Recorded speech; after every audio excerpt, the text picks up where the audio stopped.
Today I'm going to change the front left wheel bearing on this Mazda 6 2.2 Skyactiv diesel because it had failed the MOT because of the wheel bearing.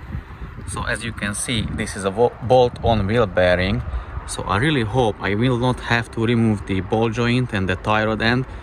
Just basically remove the brake assembly, put it aside, push out the axle, and I can remove the wheel bearing and slide the new one back on, bolt it back on, and hopefully that will be the case. So stay tuned if you want to see how it goes. Car lifted, supported on the axle stand, wheel removed, and now let me tell you what I'm going to do, or what I plan to do. So basically removing the brake assembly with the caliper holding bracket together. So just undoing this bolt and the bottom one, which is down there, undo them, hang the brake caliper assembly onto the coil spring of the car. But before, I will undo the axle nut.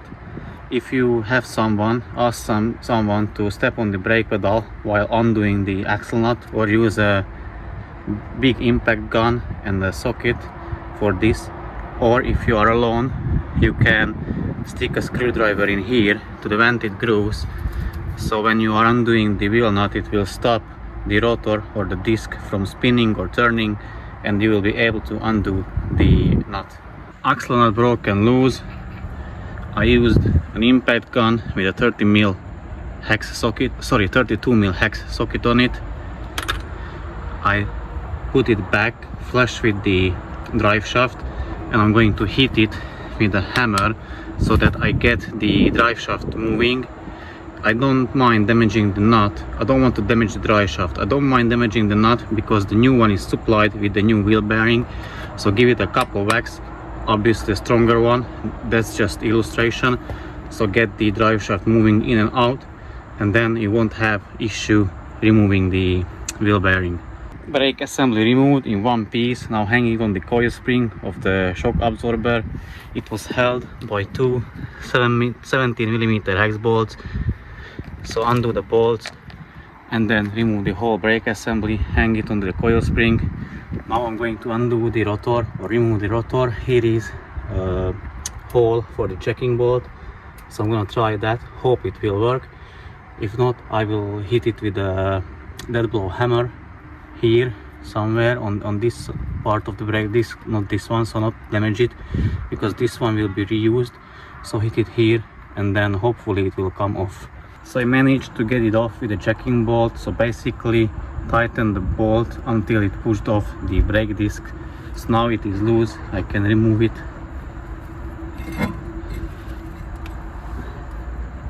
And then you will see the bolts for the wheel bearing exposed. Also, first I will remove the ABS sensor. I need to find it where it is first.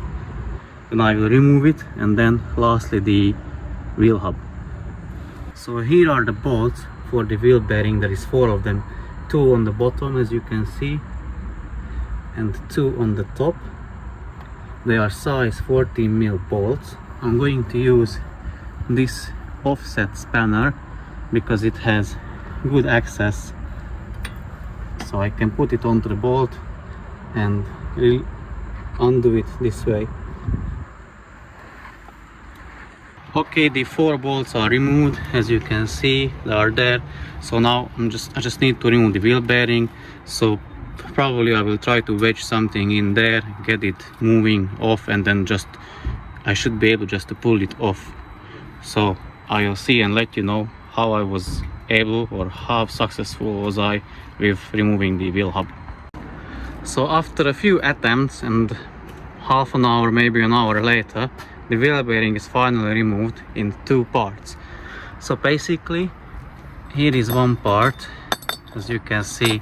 So I put this one over the wheel bolts like this, attached the wheel nuts, tighten them, 3 of them, and then use the slide hammered it out. So this part came with like only alone on its own, and then the rest was still on the hub.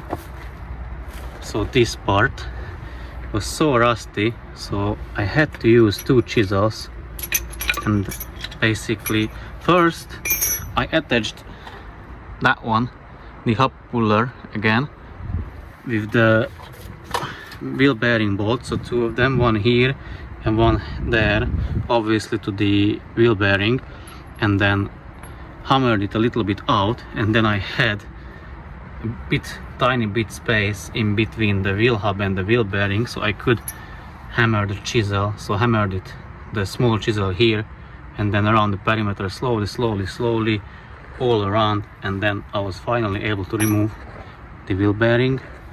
The wheel speed sensor, the ABS sensor, is here. It was toasted, so the car needs a new one. It is held by a 10mm bolt. I had to hammer it out from this side. Now I'm going to clean the surface and put back the new wheel bearing. So guys, another half an hour later, we had to retread the bolts because they weren't catching, so I tried them on, tried to put back the new wheel bearing and thread the bolts in, and out of the 4 only one was good, one bolt. The rest of the 3, they didn't catch on the threads, so we had to retread them, and now as you can see they're moving freely and nicely. And if we wouldn't have retreaded them, then I would probably, or very likely, cross-threaded them when I would be tightening them down. So these small things matter, these small details matter, and otherwise I would have damaged the new wheel bearing, and I would have to spend another, I don't know if it costed around 60 pounds for the wheel bearing, so I would have wasted 60 pounds just because I was lazy to retread the bolts. But now I can put back the wheel bearing and then assemble the whole thing together and carry on with removing the EGR parts and the intake manifold.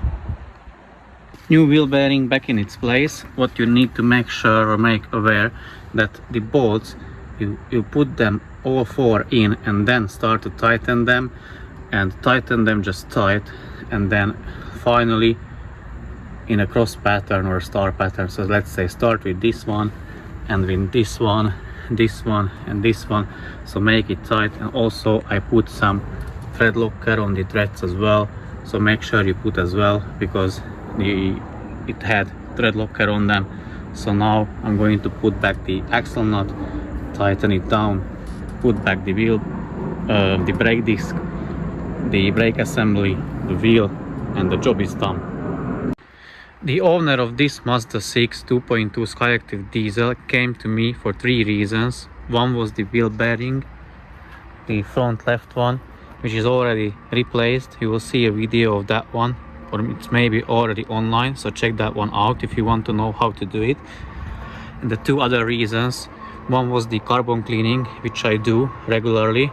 He already had it done, I guess like for 300 pounds, but I will ask him and confirm with him how much he paid, and you will see that it doesn't worth a single penny, because you will see how dirty after the cleaning everything is. So basically what they do, they just flush it with some chemicals or whatever, but it's basically pointless, you will see. And the other thing is, he's got a P0101 fault code, which is pointing to the MUF sensor. He has already changed it, but that was pointless as well, because it is the fault of the exhaust camshaft. I will explain that in a bit later, why it is connected and what actually it does do. So without further ado, let me remove the parts. If you want to know how to remove it, I got on my channel a full in-depth video where I explain everything, cover every bolts and nuts, how to remove it, so you won't struggle doing it on your own. But I will be back once I removed, and I will show you how the parts looks like after the claimed cleaning. And then tomorrow probably we'll do the camshaft and explain how the MUF sensor error is connected to the camshaft.